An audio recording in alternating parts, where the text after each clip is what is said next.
Hey everyone, let's talk a few moments about the pain of trying to prove yourself. I don't, when I'm talking about these pain points, I want us to recognize and I guess begin to realize it's not that we consciously set out and say, okay, I'm going to create some pain with insecurity, being insecure. I'm going to create some pain with trying to prove myself. These things subtly happen and they're happening in the foundation or framework of your behavior, the root system. Let's use that analogy because I think everyone can associate with a tree and it has a root system, it has the trunk, and then it has the branches that bears the fruit.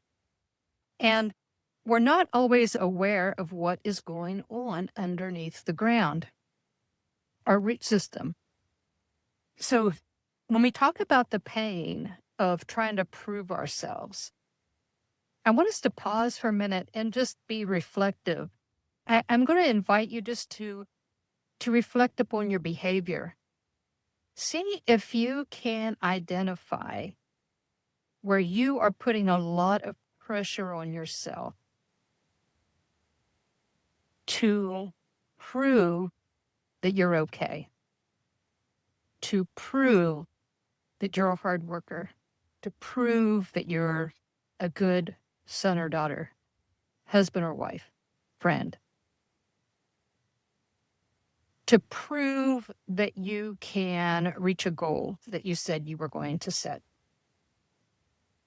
We can even gain clarity on what we think we want to do. And this frontal lobe of our brain says, yes, let's move forward with good health. Let's move forward with being to work on time and actually getting our work done.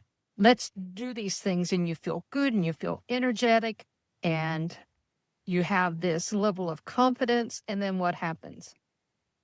Sometimes we don't know what happens. But if there is fear stimulating this belief, this heart conversation that we have going on under the ground that says, I've got to prove myself or I'm not enough.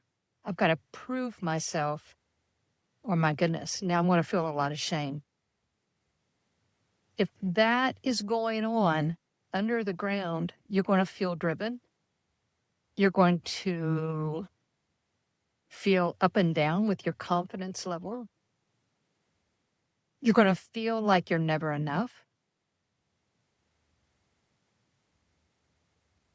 Because fear, that fear of never enough, that fear of being disapproved, that fear begins to ignite and put thoughts, combines thoughts with it.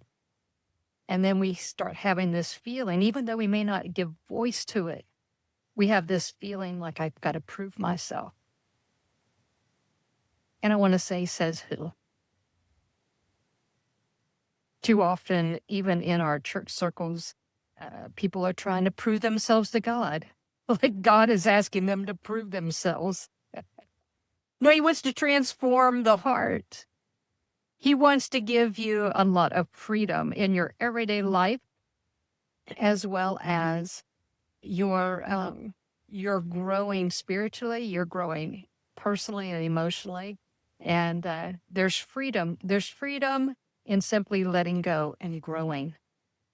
Now, that's easier said than done when we don't have the awareness that we're trying to prove ourselves. So if anything, the first step in any form of change is becoming aware. And maybe this video will help you become aware of when you're proving yourself so that you can begin to see about interrupting that pattern.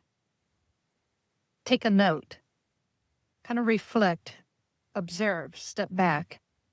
What are you trying to prove? And who are you trying to prove to?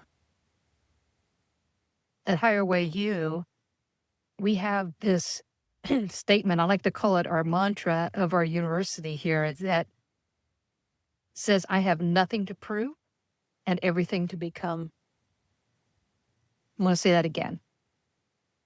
At HigherWayU, this is what we teach and live from. This is a mantra, so to speak, and that is I have nothing to prove and everything to become.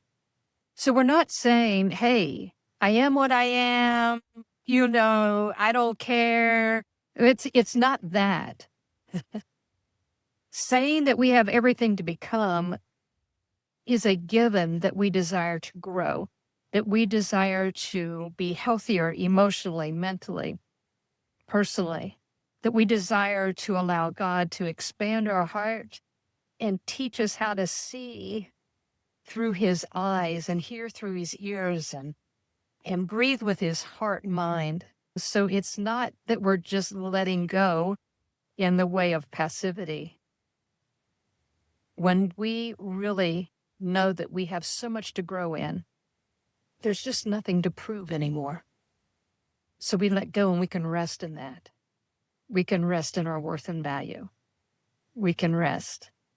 So, yes, my question then to you, can you begin to catch yourself when you feel that pressure, that internal pressure with the work that you're trying to do?